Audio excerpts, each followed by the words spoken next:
Yoël Haddad, bonjour, Boker Tov. Boker Tov. Voilà, alors avec ces Matanot Ktanot, nous approchons du Shabbat, de ce Shabbat Parashat Bemidbar. Nous inaugurons un nouveau livre, le 4e livre de la Torah, mais avec vous, qui êtes étudiant, ancien élève de la Yeshiva Techal Eliyahu du Rav Shaul David Bochko, et qui est étudiant aujourd'hui à l'université, si je ne m'abuse, de Bar-Ilan, n'est-ce pas? Je voudrais que nous parlions, vous me proposez de parler de la Haftara de la semaine, qui est aussi une Haftara importante, n'est-ce pas?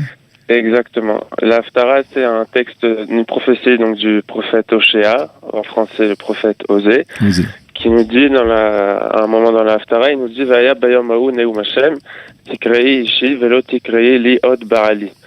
Ça veut dire que viendra un jour où Israël n'appellera plus Hashem mon maître, mais mon époux.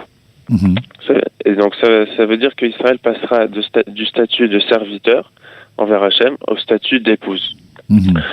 Donc la différence est claire entre les deux statuts, c'est que alors que la relation entre un maître et son serviteur, c'est une relation qui est fondée sur la contrainte, l'obéissance et parfois même la peur, la relation entre un époux et son épouse c'est une relation qui est fondée sur l'amour, sur la volonté et sur la confiance, etc. Et donc si on transpose ça sur la relation entre l'homme et Dieu, ça veut dire que tout au long de l'histoire, la relation entre Hachem et le Ham Israël, c'était plus une relation de crainte, mais plus l'histoire avance, plus la relation se transforme en une relation qui est fondée donc sur l'amour et la confiance et la volonté, etc. Et donc cet enseignement du Rav Cherki, il explique que justement cette prophétie du prophète Oshéa, elle explique un phénomène moderne dans l'histoire du monde et dans l'histoire d'Israël. C'est ça, parce que la question que l'on peut se poser, c'est de savoir, est-ce qu'on est déjà passé du stade de serviteur au stade d'époux? Est-ce que cette prophétie s'est réalisée ou est en train de se réaliser ou pas? Alors justement, grâce à cette prophétie, on peut comprendre un phénomène moderne, donc qui est général dans le monde, mais qui existe aussi dans le Ham Israël depuis quelques siècles. C'est ce qu'on appelle la laïcité, la chilonout. Ça veut dire que jusqu'à un certain stade de son histoire, l'humanité, et Israël aussi, respectaient les religions et les traditions, parce que la peur, elle était inculquée par la tradition et par les générations précédentes. Il y avait une peur envers le divin, envers Dieu. Alors, à un moment de l'histoire, à l'époque de la Renaissance, l'humanité a compris que cette relation, elle était fausse. Et donc, ils ont arrêté de croire à ce qui leur était inculqué par les générations précédentes. Et ils argumentaient même que toutes ces traditions, elles emprisonnaient l'homme dans des conceptions qui l'empêchaient d'avancer. C'est là qu'ont commencé les révolutions scientifiques, technologiques, etc. Parce que l'homme, il se sentait emprisonné dans les conceptions religieuses. Et au moment où ils ont abandonné toutes ces conceptions, ils ont commencé à avancer. Et donc c'est aussi à ce moment-là que s'est répandu l'athéisme. Pour la première fois, certains hommes ont dit Dieu n'existe pas ou on ne croit pas en lui, etc. Donc ça, c'était l'étape où on repoussait la relation de serviteur envers son maître. Mais une fois que cette relation a été repoussée, il y a une autre relation qui pouvait apparaître, qui est celle justement fondée sur l'amour. Et l'amour, par définition, il doit être libre, ça veut dire il doit venir d'un choix et d'une volonté. Et donc c'est là que l'homme, si vous voulez, il fait son chemin vers Hachem, et par lui-même, par sa propre volonté, parce qu'il ressent. Vous voulez dire que quelque part, ce passage, on va dire, par un abandon des traditions et ou une volonté d'utiliser le savoir pour découvrir autre chose que on va dire des textes ou des mitzvot était indispensable. Ce passage par la chiloniout, il était indispensable pour arriver à ce statut d'époux et d'épouse dans la relation entre Dieu et son... Indispensable, je sais pas, mais ce qu'on sait souvent quand on regarde l'histoire souvent, c'est que quand on la regarde avec du recul, c'est qu'on voit qu'il y avait des tahalichim qui prennent un sens après. Je sais pas si avant on pouvait dire que ça devait forcément arriver, mais quand on regarde en arrière, on le comprend mieux. Voilà. Donc Hachem, si vous voulez, comme Hachem est le maître de l'histoire, il a laissé aux hommes l'espace de le renier et de s'éloigner de lui, pour finalement arriver à lui par leur propre choix.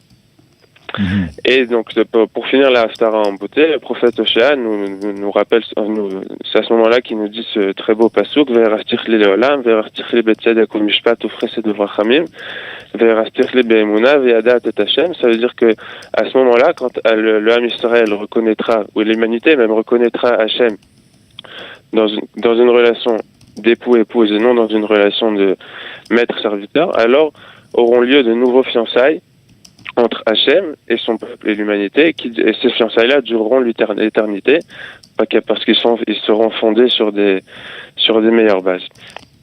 Et donc, pour faire le lien avec Yom Yerushalayim, c'est ça, parce que c'est vrai que cette Haftara, elle est très, c'est-à-dire elle s'imbrique très merveilleusement dans la réalité actuelle de l'État d'Israël, en particulier dans la réalité de ce mois de Iyar qui se termine avec le Yom Yerushalayim.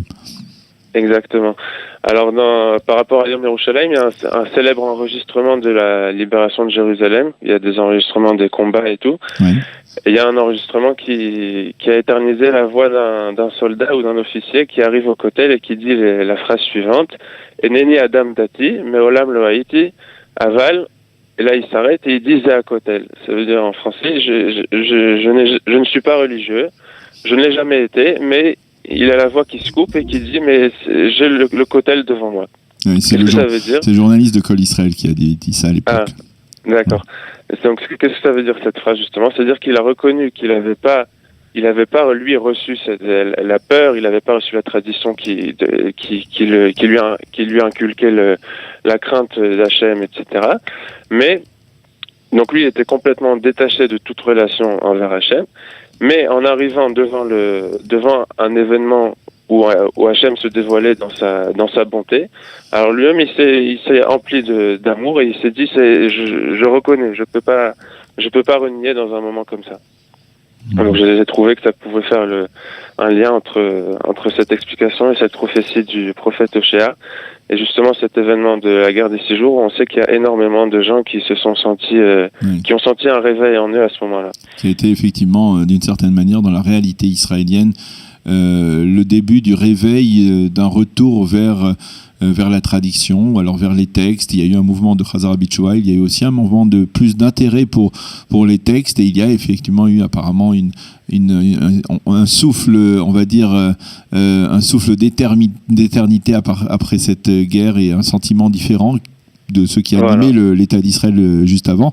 Effectivement, c'était important de le rappeler, de le souligner à travers donc cette Haftara de Bamidbar, cette Haftara que nous allons lire demain dans toutes les synagogues. Je vous remercie beaucoup, Yoel Haddad, de nous avoir éclairé sur ce sujet, donc qui nous permet de faire le lien entre ce Shabbat et Yom Yerushalayim que nous allons célébrer samedi soir et dimanche. Merci beaucoup et Shabbat Shalom. Shabbat Shalom.